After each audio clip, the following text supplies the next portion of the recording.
Troubles vasomoteurs, ce sont vos vaisseaux qui s'ouvrent et qui se ferment. Et quand un vaisseau il s'ouvre, il se dilate, qu'est-ce qui se passe? On perd de la chaleur, on a une bouffée de chaleur, qui est vraiment le symptôme dans les troubles climatériques. Il faut jamais faire avec, il y a toujours moyen de s'en sortir. Dans un premier temps... Alors... AVS avec Philippe Robichon. Le deuxième mot compliqué de la matinée, ce sont les troubles vasomoteurs. Shkoun, Odile. Troubles vasomoteurs, eh bien, ce sont vos vaisseaux qui s'ouvrent et qui se ferment. Et quand un vaisseau il s'ouvre, il se dilate, qu'est-ce qui se passe? On perd de la chaleur, on a une bouffée de chaleur. Bouffée de chaleur qui est vraiment le symptôme dans les troubles climatériques, qui peuvent être soit des suées, des suées nocturnes, donc les gouttelettes, c'est souvent nocturnes, ou ça peut être des bouffées de chaleur sèches. On a l'impression d'être une cocotte minute, on a très chaud.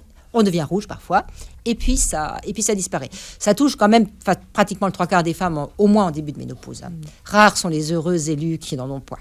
Et c'est vrai que les hommes ont du mal à comprendre cette partie-là.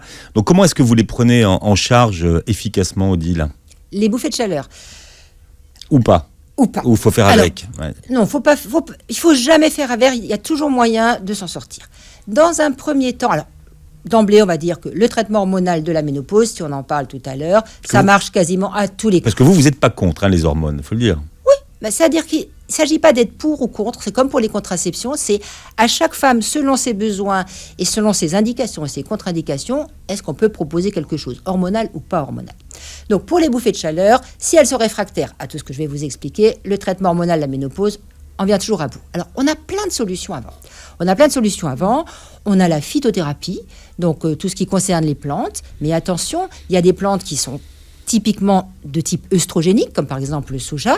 Ça restera une contre-indication pour une femme avec un cancer du sein, par exemple. On a un acide aminé. On est souvent perdu sur les enquêtes qui concernent d'ailleurs les sojas, parce que les sojas, tous les 10 ans, il y en a, c'est ou bon ou mauvais. Il y a un rapport de 400 pages de l'AFSA là-dessus, si vous voulez, je peux vous le... Si vous avez des insomnies, c'est très chouette à lire. C'est vrai. Alors, ça vous dit pas? Non, mais moralité, parce que c'est vrai que sur le soja, on a lu tout et n'importe quoi. Alors, moralité, donc l'AFSA a vraiment fait une enquête, l'Agence pour la sécurité des aliments et des médicaments, a vraiment étudié toutes les molécules qui sont ce qu'on appelle des phytoestrogènes. Alors, il y a le soja, mais vous avez aussi le lin, vous avez le houblon, il y a le trèfle, etc. Donc, ils ont mesuré leur activité œstrogénique qui est réelle. Donc, si elle est réelle, ça veut dire qu'elle peut avoir un bénéfice sur les bouffées de chaleur et sur nos troubles vasomoteurs, mais que par principe de précaution, il vaudrait mieux ne pas les utiliser quand on a été touché par le cancer du sein. Alors, pas dans l'alimentation, dans des quantités raisonnables. Évidemment, il ne faut pas vous nourrir que de lait de soja, de tofu et de yaourt au soja. Mais un yaourt au soja de temps à autre, ça ne pose pas de problème, même si vous avez des antécédents. En revanche, les compléments alimentaires à base de soja en quantité importante, il faut d'abord respecter la posologie et ne pas en abuser et ne pas en prendre quand on a des contre-indications. Donc ça, c'est utile, mais à prendre avec circonspection. Maintenant, donc, il y a un acide aminé qui s'appelle l'abufène, qui a un effet sur les bouffées de chaleur, qui n'est pas à tous les coups, mais qui aide. Il faut savoir que tous les traitements proposés complémentaires pour les bouffées de chaleur ont au minimum 50% d'effet placebo. Mais on s'en fiche. Tout ce qu'on demande, c'est que la moitié des femmes soient soulagées. En homéopathie, il y a un remède homéopathique, un médicament homéopathique qui s'appelle l'Akesis, qui fonctionne pas si mal que ça.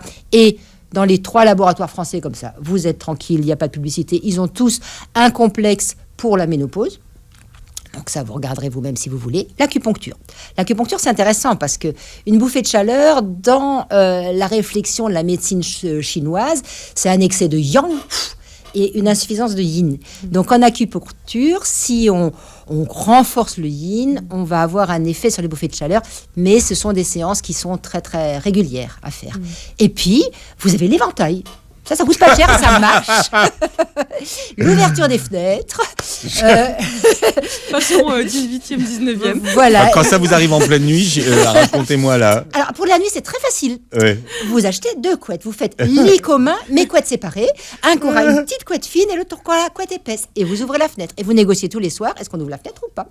Voilà. J'ai vu que vous parlez d'une plante dans votre livre, ça s'appelle l'acté à grappe noire. Voilà, Actea racemosa ou le Simicifuga. Alors, nous, les auditeurs sont tous fans de ça. Alors expliquez-nous, parce que j'ai jamais entendu parler de ça. On retrouve retrouve en homéopathie d'ailleurs. Alors, Actea oui, la racemosa. Actea racemosa en homéopathie, mais l'indication d'Actea en dilution homéopathique n'est pas dans les bouffées de chaleur. Et là, il n'y a pas de contre-indication en prenant Tout à Actea fait. racemosa en homéo. En revanche, l'Actea grappe noire, qui est une plante amérindienne, a montré son effet. Alors, elle n'est pas typiquement œstrogénique. On sait qu'elle a aussi un effet périphérique sur les vaisseaux. C'est difficile à évaluer parce que contrairement, le problème de toutes ces phytothérapies, toutes ces thérapies complémentaires par rapport à un médicament, c'est qu'on n'a pas les mêmes études.